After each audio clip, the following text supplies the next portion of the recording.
Good evening everyone, and this is Kirti Tiwari, and in this video we will discuss next practice paper. आप लोगों को पता ही है कि कौन सी बुक से हम लोग कर रहे हैं प्रैक्टिस पेपर. सो गाइस, जो लोग चैनल पर नए हैं वो सबसे पहले चैनल को सब्सक्राइब कर लें एंड बेल आइकन को भी प्रेस कर लें. और जो लोग इस सीरीज़ से रिगार्डिंग प्रैक्टिस पेपर देखना चाहते हैं वो मेरे चैनल पर जाएं और प्लेलिस्ट को क्लिक करें, जिससे कि उन्हें सारे पेपर्स अवेलेबल हो जाएंगे. सो चलिए गाइस, शुरू करते हैं आज का वीडियो. प्रैक्टिस पेपर 19 हमारा. प्रैक्टिस पेपर 19 का पहला क्वेश्चन है,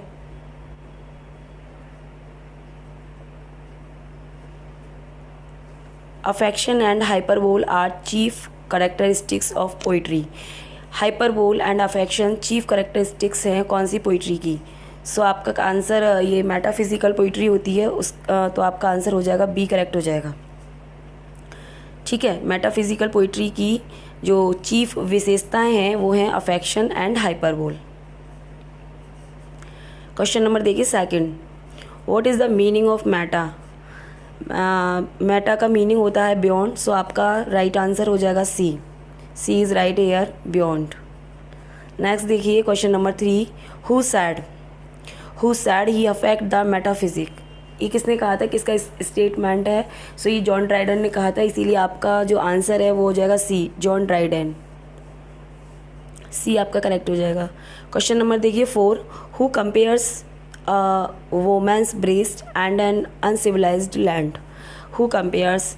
सो ये कौली थे. सो आपका आंसर बी हो जाएगा यहाँ पे करेक्ट. क्वेश्चन नंबर देखिए 5. Who compares soul with a drop of dew. Who compare soul. Soul को किसने ड्रॉप ऑफ ड्यू से कंपेयर किया है, यानी ओस की बूंद से सोल को कंपेयर करने वाले कौन है. सो ये एंड्रयू मार्वेल थे. सो आंसर आपका डी करेक्ट हो जाएगा. D is right here. Question number देखिए 6. Who wrote the poem. Who wrote the poem present in absence. Present in absence किसने लिखी है पोएम. सो आपका आंसर ए करेक्ट हो जाएगा. जॉन डन ने. जॉन डन की पोएम है ये.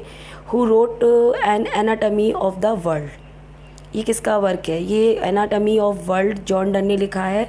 सो your answer will be C, correct हो जाएगा. जॉन डन करेक्ट हो जाएगा आपका. क्वेश्चन नंबर देखिए 8. Who wrote of the progress of the soul.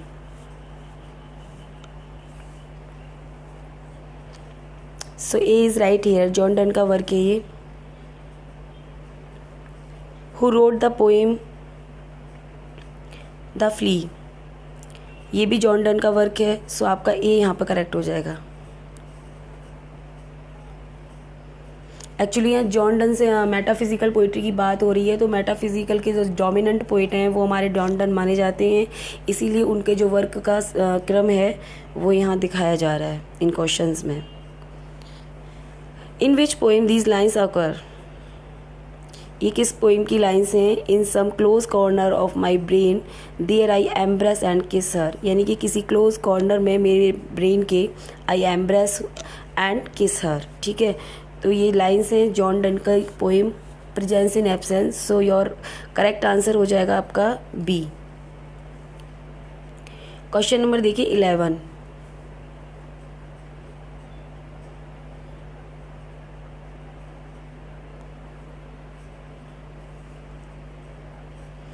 Question number 11 देखिए. Which of these won the Nobel prize for literature in 2014. इनमें से किसने नोबेल प्राइज़ जीता 2014 में लिटरेचर के लिए. सो पैट्रिक मोडियानो ने जीता था ये. सो आपका आंसर ए करेक्ट हो जाएगा यहाँ पर. नेक्स्ट देखिए question number 12. The Nobel prize in literature 2016 was awarded to dash American singer and song writer for having created new poetic expressions within the great American song traditions. So 2016 का जो literature award था वो किसको गया था. सो ये Bob Dylan को गया था. तो आपका ए आंसर करेक्ट हो जाएगा, बॉब डायलन. क्वेश्चन नंबर देखिए 13. Which hero made his earliest appearance in Celtic literature before becoming a staple subject in French, English and German literature. Which author. So Arthur, आपका B answer यहाँ पे correct हो जाएगा, B correct हो जाएगा। Question number देखिए 14, who could be called the English Homer and father of English poetry, है ना। तो इंग्लिश होमर किसे कहा जाता है और फादर ऑफ इंग्लिश पोइट्री, तो ये तो आपको पता ही है ना, फादर ऑफ इंग्लिश पोइट्री हमें चौसर को कहा जाता है, उन्हीं को इंग्लिश का होमर भी कहा जाता है। सो आपका चौसर, सो सी यहाँ पे आपका करेक्ट हो जाएगा, चौसर। क्वेश्चन नंबर देखिए 15, व्हाट वाज वेलम, वेलम क्या है, parchment made of animal skin, ठीक है, ए करेक्ट हो जाएगा आपका। क्वेश्चन नंबर देखिए 16, only A small proportion of medieval books survive, large number having been destroyed in, केवल small proportion of medieval books का ही रह पाया, जो काफ़ी लार्ज नंबर पर बुक्स जो थी वो डिस्ट्रॉयड हो गई। कब हो गई ये, सो ये हो गई थी the dissolution of monasteries in the 1530s। सो आपका डी यहाँ पर करेक्ट हो जाएगा, the dissolution of monasteries in the 1530।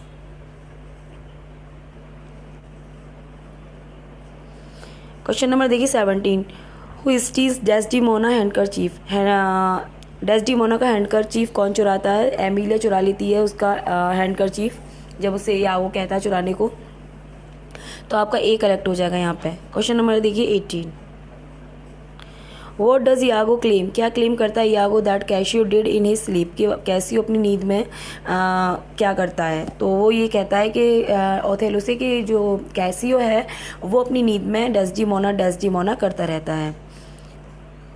तो आपका आंसर ए का यहाँ पे करेक्ट हो जाएगा, called out Desdemona's name.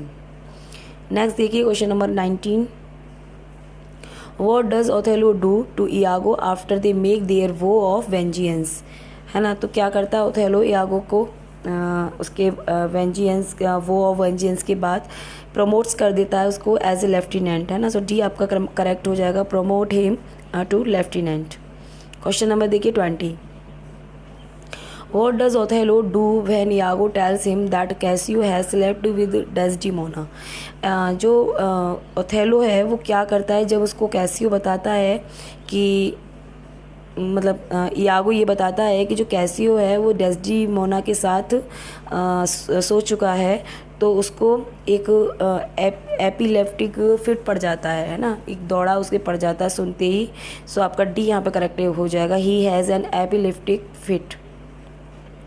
Question number देखिए 21, whom is Cassio actually talking about when Othello thinks he is talking about Desdemona, किससे एक्चुअली बात कर रहा था कैसियो जब ओथेलो को ये लगता है कि वो डेस्डिमोना के बारे में बात कर रहा है, वो एक्चुअली बियांका के बारे में बात कर रहा था उस समय, बियांका, ए आपका यहाँ पे करेक्ट हो जाएगा।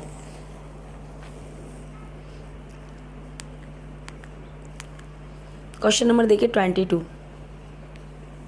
हाउ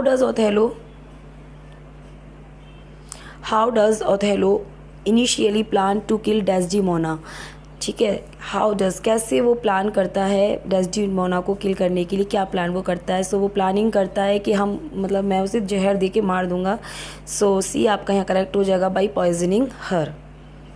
बट क्या होता है, इयागो उसको ऐसा करने को मना करता है, वो उसको कहता है नहीं तुम उसे स्मॉथ, मतलब उसको उसी बेड पर मारो, उसका गला घोट के मारो उसको, क्योंकि वो वही मारने लायक है, वो ऐसी है। क्वेश्चन नंबर देखिए 23, what orders does Lodovico bring for Othello, क्या ऑर्डर्स लेके आता है लोडोविको ओथेलो के लिए। Othello must return to Venice, उसे वेनिस लौटना है, and leave Cassio in charge, और अपनी जगह वहाँ चार्ज में कैसियो को छोड़ देना है। सो डी आपका यहाँ करेक्ट हो जाएगा। क्वेश्चन नंबर देखिए 24, व्हाट डज ओथेलो डू, क्या करता है वो when Desdemona says she is happy to return to Venice, जब वो डेस्डिमोना उससे कहती है कि वो बहुत खुश है वेनिस लौटने पर, तो वो उसके थप्पड़ जड़ देता है। सो आपका बी करेक्ट हो जाएगा यहाँ पे, स्लैप्स हर। क्वेश्चन नंबर देखिए 25, what does Emilia tell Othello that Desdemona has done, क्या बताती है एमिलिया ओथेलो को कि डेस्डिमोना ने क्या किया था।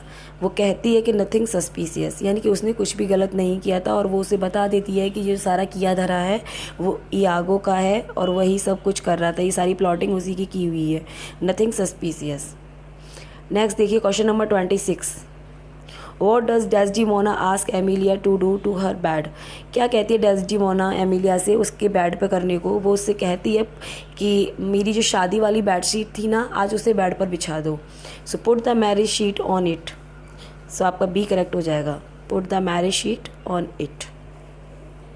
देखिए क्वेश्चन नंबर 27 देखिए। What does Roderigo want from Desdemona.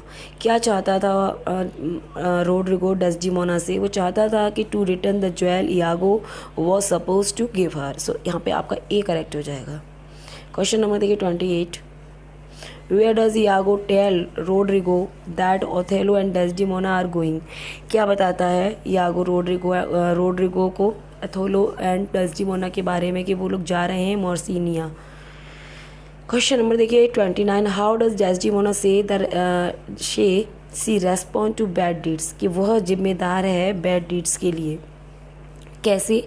With good deeds, यानी कि उसने तो अच्छे काम किए, लेकिन अच्छे कामों का भी उसे अगर बुरा परिणाम मिल रहा है तो she is responsible for this. So D आपका यहाँ पे करेक्ट हो जाएगा।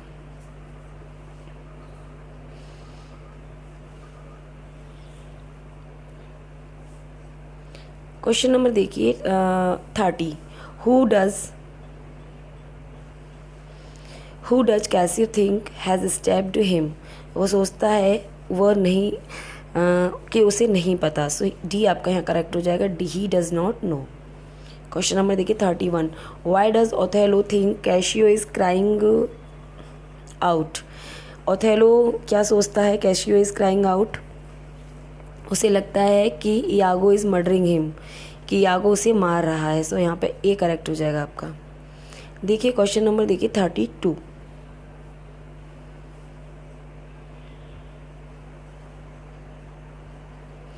Question number 32। What does Desdemona से जस्ट बिफोर सी डाइड। ठीक उससे पहले जब वो मरती है, उससे ठीक पहले क्या कहती है डेस्डिमोना, उसके जो लास्ट वर्ड है that she has killed herself, कि उसने अपने आप को खुद मारा है, मतलब उसने खुद को मार लिया है। That she has killed herself. So आपका आंसर करेक्ट हो जाएगा डी। क्वेश्चन नंबर देखिए 33। How does Emilia die. Emilia कैसे मरती है। उसको इयागो स्टैप करके मार देता है। सो आपका आंसर सी करेक्ट हो जाएगा, इयागो स्टैप्स हर। क्वेश्चन नंबर देखिए 34। What does Othello do after his final speech. अपनी फाइनल स्पीच बोलने के बाद में ओथेलो क्या करता है, वो अपने आप को मार लेता है। सो किल्स हिमसेल्फ। ए यहाँ पर आपका करेक्ट हो जाएगा। क्वेश्चन नंबर देखिए 35। How does Othello relate to his society. वो अपनी सोसाइटी में कैसे रिलेट करता था। वो अपनी he is an outsider but also respected and admired. वो भले ही आउटसाइडर था बट उसका वहाँ सम्मान होता था और एडमायर्ड उसको किया जाता था। सो सी आपका यहाँ करेक्ट हो जाएगा। क्वेश्चन नंबर देखिए 36। In his final speech what does Othello command to Lodovico to do. क्या करने को वो उससे कहता है। वो कहता है कि describe Othello as he was. Othello को ऐसे ही डिस्क्राइब करना जैसे वो था, विदाउट एक्सरेटिंग और मेलिंगिंग हिम। सो ये आपका करेक्ट हो जाएगा। क्वेश्चन नंबर देखिए 37। विच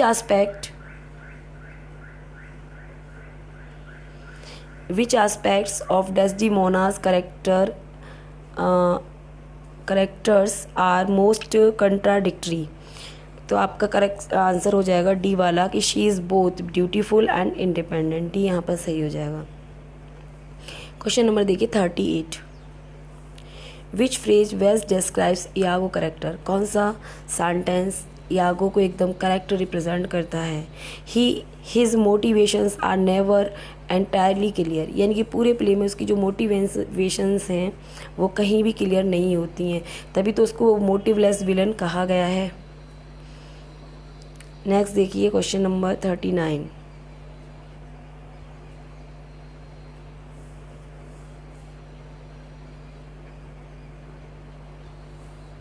how is Desdemona like the play's audience. She has to watch helplessly as Othello goes mad with jealousy. So E C यहाँ पर करेक्ट हो जाएगा आपका। क्वेश्चन नंबर 40 देखिए। Which monarch ruled England during Shakespeare career. किस monarch का शासन था शेक्सपियर के कैरियर के दौरान? So Elizabeth first and King James first. So आपका डी करेक्ट हो जाएगा यहाँ पर। क्वेश्चन नंबर देखिए 41। Question number 41, which two groups are at war in Othello? Othello में जो ग्रुप से दो जिसमें युद्ध होना था वो कौन कौन से थे? So the Venetians and the Turks. So C यहाँ पर करेक्ट हो जाएगा। क्वेश्चन नंबर देखिए 42, how did Shakespeare change the story of Othello from its sources? यानी कि जो एक्चुअल सोर्सेज हैं ओथेलो की, उससे शेक्सपियर ने अपने प्ले की स्टोरी चेंज कैसे की? He added and altered corrected and compress the action. आपका बी यहाँ पर करेक्ट हो जाएगा। क्वेश्चन नंबर देखिए 43। Question number 43, what other place did Shakespeare write in the same period as Othello? यानी कि जब उन्होंने ओथेलो लिखा था तो उसके साथ और भी जो प्ले लिखे थे उसी क्रम में उनके नाम बताइए। सो आपकी जो 4 ट्रेजेडी हैं HOLM, ये इनका क्रम हो जाएगा, यानी कि Hamlet, Othello, King Lear and Macbeth, यही चारों एक साथ इन्होंने इनकी ग्रेट ट्रेजेडी आई थी। So A is correct here. Hamlet, King Lear, Macbeth, Antony and Cleopatra. Othello तो ये है ही है। मैकबेथ के बाद एंटनी और क्लोपेट्रा आता है क्योंकि ये 1607 में लिखा गया था। क्वेश्चन नंबर देखिए 44, What makes Othello unique character for Shakespeare's period? क्या चीज़ ओथेलो को यूनिक करेक्टर बनाती है? Most characters who were Moors were not prominent heroes. ठीक है, जो मूर करेक्टर थे वो प्रोमिनेंट हीरोज़ नहीं थे। So B is right here.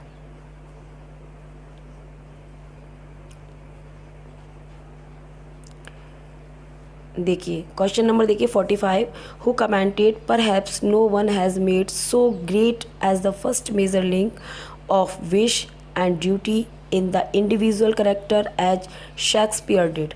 सो ये स्टेटमेंट किसका है? नेट 2007 में आया हुआ है। So this statement by गूथे।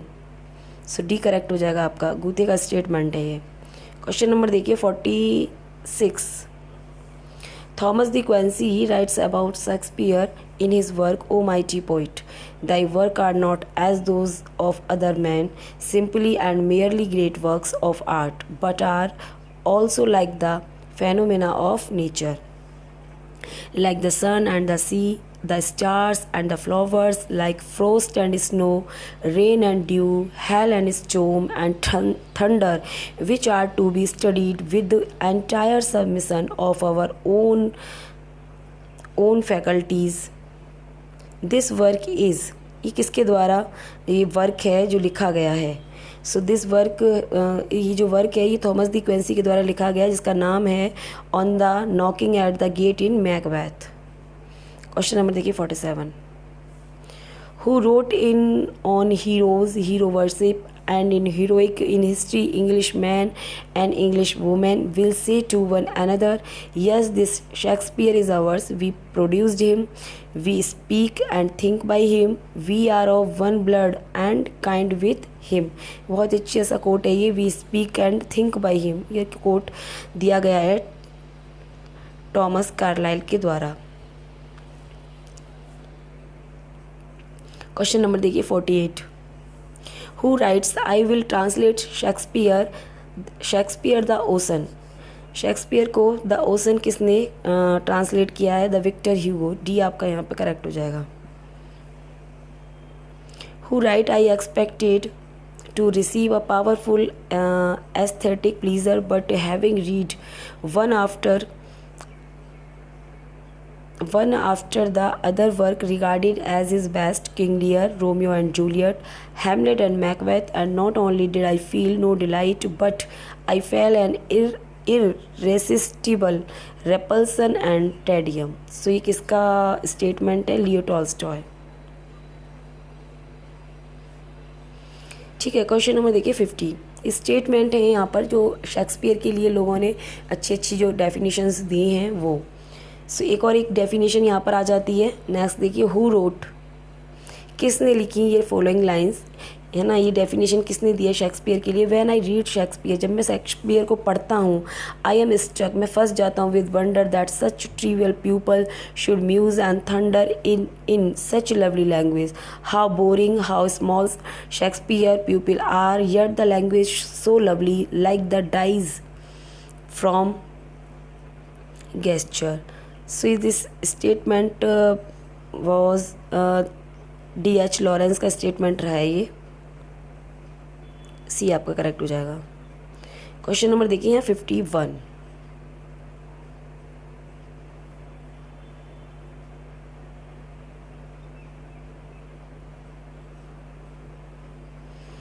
Which time period is called the glorious decade of Wordsworth career, है ना। वर्ड्सवर्थ के कैरियर का कौन सा जो पीरियड है वो ग्लोरियस डिकेड माना जाता है? सो आपका डी करेक्ट हो जाएगा। 1797 से लेके 1807, ठीक है। ये टाइम पीरियड उनका अच्छा माना जाता है। नेक्स्ट देखिए question number 52। The period of decline in Wordsworth career begin after, decline period उनका कब शुरू हुआ था? 1807 के बाद ही शुरू हो गया था, तो यहाँ पर भी आपका डी ऑप्शन हो जाएगा। क्वेश्चन देखिए 53। Question number 53। In which poem Wordsworth calls the child a prophet, a seer and a philosopher, एक पोएम में वर्ड्सवर्थ ने एक चाइल्ड को प्रोफेट, सीयर एंड फिलोसोफर कहा है। कौन सी पोएम है वो? सो आप जानते हैं बहुत अच्छे से, वो ऑड इंटीमेशंस ऑफ इमॉर्टैलिटी है। सो बी करेक्ट हो गया। क्वेश्चन नंबर देखिए 54। About which poem of Wordsworth Sir Walter Raleigh write, किस पोएम के बारे में वॉल्टर रैले कमेंट करते हैं विलियम वर्ड्सवर्थ की? It was not by an acquaintance with Platonic philosophy that he arrived at his glorification of childhood but by looking at nature and life with an open mind. So यहाँ भी आपका ये odd intimations of immortality है। सो B correct हो जाएगा। Question number देखिए 55। विच of the following is true about the third stage of Wordsworth love for nature, third stage के बारे में कौन सा स्टेटमेंट यहाँ पर सही है? So nature become the nurse, guide and guardian of his heart, C यहाँ पर आपका करेक्ट हो जाएगा। क्वेश्चन नंबर देखिए 56। Which poem describes Wordsworth pantheistic philosophy, pantheistic philosophy कौन सी पोएम डिस्क्राइब करती है वर्ड्सवर्थ की? सो टिंटन एबी, डी यहाँ पर आपका सही हो जाएगा। क्वेश्चन नंबर देखिए 57। Who appreciated Wordsworth poem Michael in the words, nature herself seems to have taken the pen out of his hand and to write for him with her own bare sheer penetrating power, यानी कि ये किसने Wordsworth को इस poem में इस poem के लिए एप्रिसिएट किया है कि ऐसा लगता है मानो जैसे नेचर ने, प्रकृति ने खुद से हाथ में पेन ले लिया हो और ये जो कविता है उसको लिख दिया हो। इतने अच्छे से एप्रिसिएट किया है मैथ्यू आर्नोल्ड ने विलियम वर्ड्सवर्थ की पोएम माइकल को। सो आपका क्वेश्चन करेक्ट हो जाएगा C, Matthew Arnold, C is right here. Question number देखिए 58।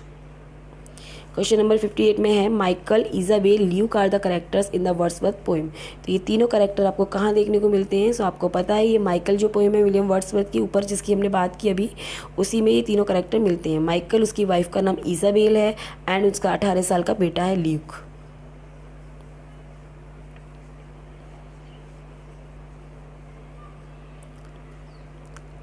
क्वेश्चन नंबर देखिए 59। Who has labeled Paradise Regained as a brief epic, किसने इसको ब्रीफ एपिक माना है पैराडाइज रीगेंड को? So Barbara K Lewalski, A is correct here. Next देखिए question number 60। Milton composed Paradise Regained at his cottage in Chalfont Saint Giles in, so Buckinghamshire, so ए यहाँ पर आपका सही हो जाएगा। क्वेश्चन नंबर देखिए 61। Milton's poetry is a mirror, Milton की poetry क्या है? मिरर है। Mirror in which the writers character is very clearly reflect, जिसमें रिफ्लेक्ट का जो राइटर के जो करेक्टर्स होते हैं वो वेरी क्लियरली रिफ्लेक्टेड होते हैं, ऐसी है उनकी पोइट्री एक मिरर की तरह। हु मेड दिस स्टेटमेंट, सो ये स्टेटमेंट देने वाले थे मैकमिलान, सो बी आपका यहाँ करेक्ट हो जाएगा। क्वेश्चन नंबर देखिए 62, Alone of English poet, alone in English art, Milton has it. He is our great artist style, our one first-rate master in the grand style. Who said this? Matthew Arnold. A यहाँ पे सही हो गया आपका। देखिए question number 63 देखिए, Had Milton been a man of very keen sense, first mean of all the five senses, ठीक है, his blindness would not have mattered so much, blindness matter नहीं करती उनकी, but for a man whose sensuousness such as it was had been widened early by book learning and whose gift were naturally oral, it mattered a great deal. Who said, किसने कहा ये? So statement है Matthew Arnold का। ये यहाँ पे सही हो जाएगा आपका। क्वेश्चन नंबर देखिए 64, Shakespeare's passion is passion modified by passion, यानी शेक्सपियर की जो पैसन है वो मॉडिफाइड होती है पैसन के द्वारा, जबकि मिल्टन की जो पैसन है मॉडिफाइड होती है कंटेम्पलेशन के द्वारा। Who said this? ये हैजलिट ने कहा है, हैजलिट का स्टेटमेंट रहा है। क्वेश्चन नंबर देखिए 65, the play is a criticism of the war, Galsworthy present is indictment of the great war in an allegorical manner, which play is being referred here? कौन सा play यहाँ पर refer किया जा रहा है? So the skin game, so C यहाँ पर करेक्ट हो जाएगा आपका। क्वेश्चन नंबर देखिए 66, Galsworthy present various forms of egoistic prejudice, delusion and numerous other vices that eat into the vitals of our life. The play is, कौन सा play है ये? सो ये प्ले है द जॉय, ये करेक्ट हो जाएगा आपका। क्वेश्चन नंबर देखिए 67, this is a domestic drama and in this play Galsworthy attack the miss use of authority and expose his harmful consequences in domestic life, है ना। तो कौन सा ड्रामा है ये गाल्सवर्दी का? सो आपका ये फैमिली मैन है, ये लाइंस जो ली गई हैं फैमिली मैन से ली गई हैं, सो डी आपका करेक्ट हो जाएगा यहाँ पे। क्वेश्चन नंबर देखिए 68, a name, especially a completely fake one, under which an author publishes their work instead of using their real name, यानी कि एक फेक नेम से अपना जो वर्क है वो पब्लिश कराता है कोई ऑथर अपना रियल नेम के बजाय, तो उसको हम क्या बोलते हैं? सो नॉम दे प्लम, उसको हम बोलेंगे नॉम दे प्लम। ये फॉरेन एक्सप्रेशन लैटिन वर्ड है ये आपका यहाँ करेक्ट हो जाएगा। क्वेश्चन नंबर देखिए 69, a feeling of pleaser mixed with sadness, यानी कि प्लीज़र की फीलिंग सैडनेस के साथ मिक्स हो जाती है। When you think of happy times in the past, जब आप हैप्पी टाइम को याद करते हो अपने पास्ट के, यानी कि पास्ट को याद करना क्या कहलाता है? नॉस्टैल्जिया कहलाता है। सो डी आपका यहाँ करेक्ट हो जाएगा।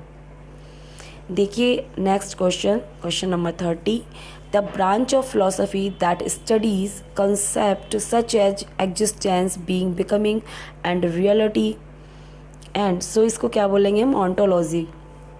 ये आपका सही हो जाएगा। देखिए next question number 71, a stage drama set to music in its entirety made up of vocal pieces with instrumental accompaniment and usually with orchestral overture and interludes, ठीक है। तो ये वाली जो फॉर्म होती है इसको कहते हैं हम ओपेरा। सी आपका यहाँ करेक्ट हो जाएगा। देखिए 72,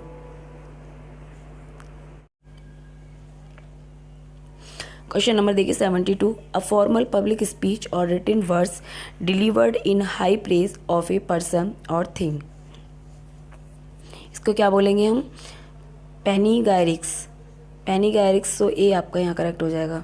क्वेश्चन नंबर देखिए 73, a piece of writing, speech और म्यूजिक, एक लेखन का पीस और स्पीच और music and copies the style of somebody something in a funny way, यानी किसी चीज़ की कोई कॉपी करता है, किसी भी वर्क की, स्पीच की या फिर किसी के म्यूजिक की एक फनी स्टाइल में, तो उसको क्या कहा जाता है? उसको पैरोडी कहा जाता है। सो डी आपका करेक्ट हो जाएगा। क्वेश्चन नंबर देखिए 74, the use of a longer phrasing in place of a possible shorter. Longer phrase का यूज़ किया जाता है इन a place of possible shorter form of expression, a roundabout indirect manner of writing or speaking। इसको बोलते हैं हम पेरिफेसिस। सो आपका ए correct हो जाएगा यहाँ पे। देखिए question number 75, the concluding part of a speech typically intended to inspire enthusiasm in the audience. इसको क्या बोलते हैं?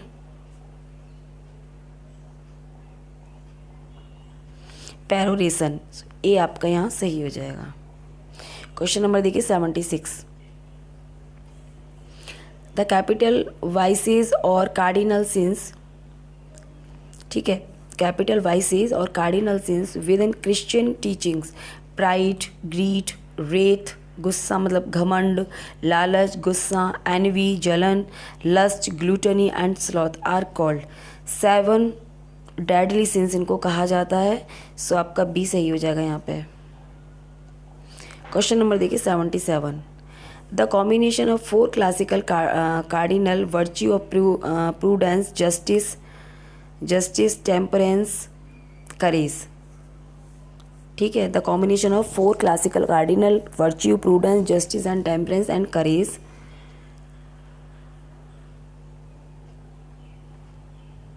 और फोर्टिट्यूड होता साहस, with the 3 theological virtues, faith, hope and charity is known as 7 heavenly virtues. इनको हेवनली वर्च्यूज बोला जाता है। सो ए आपका करेक्ट हो जाएगा। देखिए question number 78, which of the following noun are always used as in plural form. कौन से जो नाउन है वो हमेशा प्लूरल फॉर्म में यूज होते हैं? सो एनल्स, एसेट्स और चैटल्स, ये सभी के सभी नाउन्स जो हैं हमेशा प्लूरल फॉर्म में यूज़ होते हैं। सो ऑल ऑफ दीज हो जाएगा आपका सही आंसर। क्वेश्चन नंबर देखिए 79, find the incorrect match. Incorrect match आपको फाइंड आउट करना है animals and there young one का। सो आपका हो जाएगा सी यहाँ पर करेक्ट हो जाएगा, गॉट एंड लैम। गॉट का लैम नहीं होता, सी यहाँ पर करेक्ट हो जाएगा आपका। क्वेश्चन नंबर देखिए next, find the incorrect match. यहाँ भी आपको इनकरेक्ट मैच देखना है in the following singular and plural form of foreign language words, ठीक है, फॉरेन लैंग्वेज वर्ड्स का आपको यहाँ सिंगुलर प्लूरल इनकरेक्ट देखना है। तो आपका जो इनकरेक्ट है वो प्लेट्यू, ये आपका जो ए वाला है वो इनकरेक्ट मैच है, बाकी सारे सही हैं यहाँ पे। क्वेश्चन नंबर देखिए, note the following MCQs are from Henry fourth से। यहाँ पर कुछ एमसीक्यूज हैं 81 से लेके 100 तक। तो चलिए देखते हैं इनको। क्वेश्चन नंबर देखिए 81, who does Falstaff accuse of having picked his pocket. किस पर आरोप लगाता है Falstaff? So Mistress Quickly. तो डी आपका यहाँ करेक्ट हो जाएगा। क्वेश्चन नंबर देखिए 82, फॉल्स स्टाफ पॉकेट्स कंटेंस। इनकी फाल्स स्टाफ की पॉकेट्स भरी हुई थी टैवरन बिल्स रिसीव फ्रॉम वोर house and A handful of candy से भरी हुई थी। सो सी आपका करेक्ट हो जाएगा। क्वेश्चन नंबर देखिए 83, who does Harry send to deliver letter to Henry troops.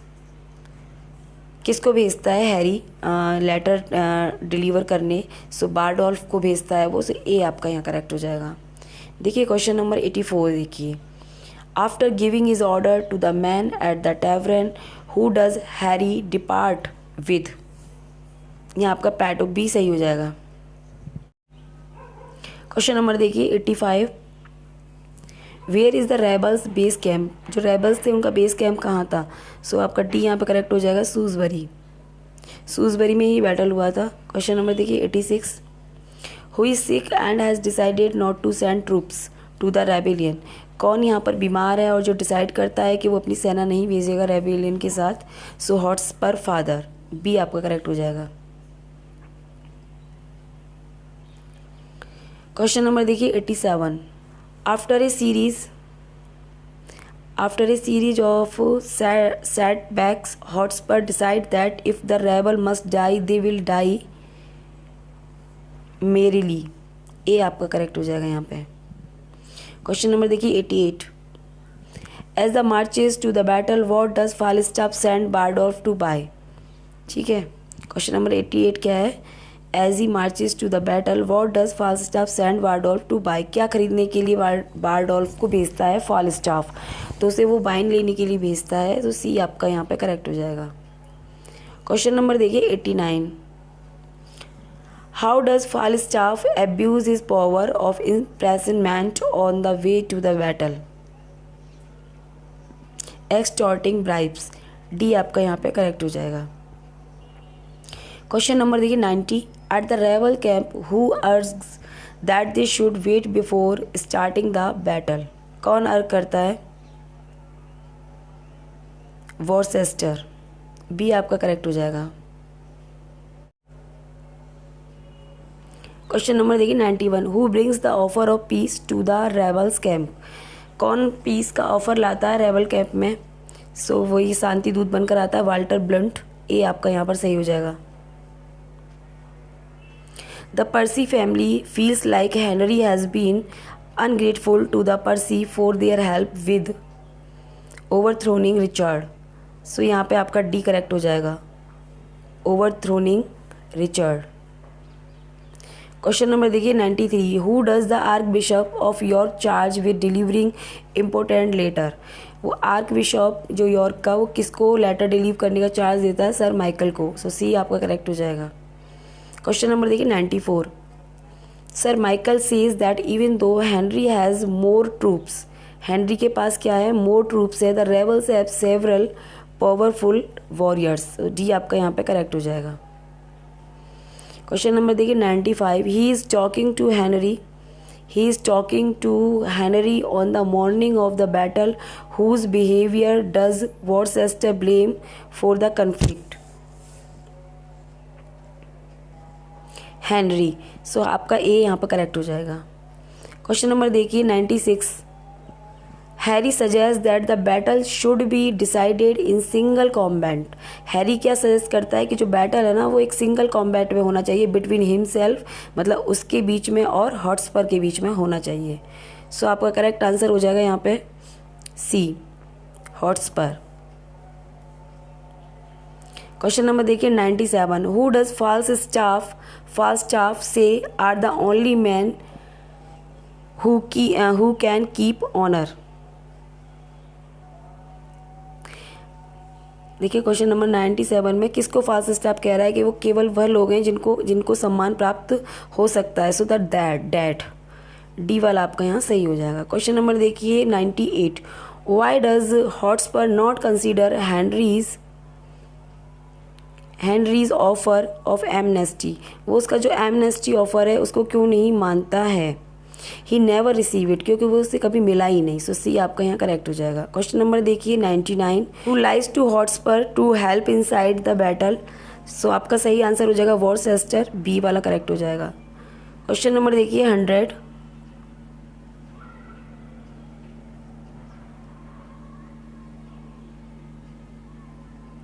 Who act as a decoy for Henry, कौन एज ए एक्ट करता है decoy for Henry, Walter Blunt, so आपका सी करेक्ट हो जाएगा यहाँ पे।